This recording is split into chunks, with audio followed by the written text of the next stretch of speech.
পূর্বে থেকেই 1 square feet গর্তে মাটির সঙ্গে পর্যাপ্ত জৈব সার মিশিয়ে গর্তটি তৈরি করা হয়েছিল। এরপর চারা রোপণের দৃশ্যটি আপনারা দেখছেন। দেখুন, চারাটিকে এমনভাবে স্থাপন করতে হবে বা রোপণ করতে হবে যেন চারার গোড়ার যে মাটিটা এটি সুন্দরভাবে আষ্টে পৃষ্ঠে ওই ব্লকটির সঙ্গে লেগে থাকে। কোনো প্রকার ফাঁক রাখা যাবে না।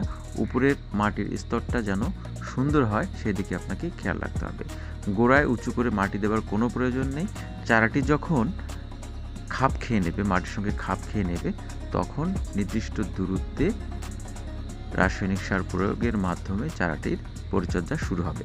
তো চারা রোপণ অবস্থায় শুধুমাত্র জৈব সার এবং মাটির সাথে অন্য কিছু না মিশিয়েও কিন্তু নিরাপদ উপায়ে জিনাইন কলা চারা রোপণ করা যায়।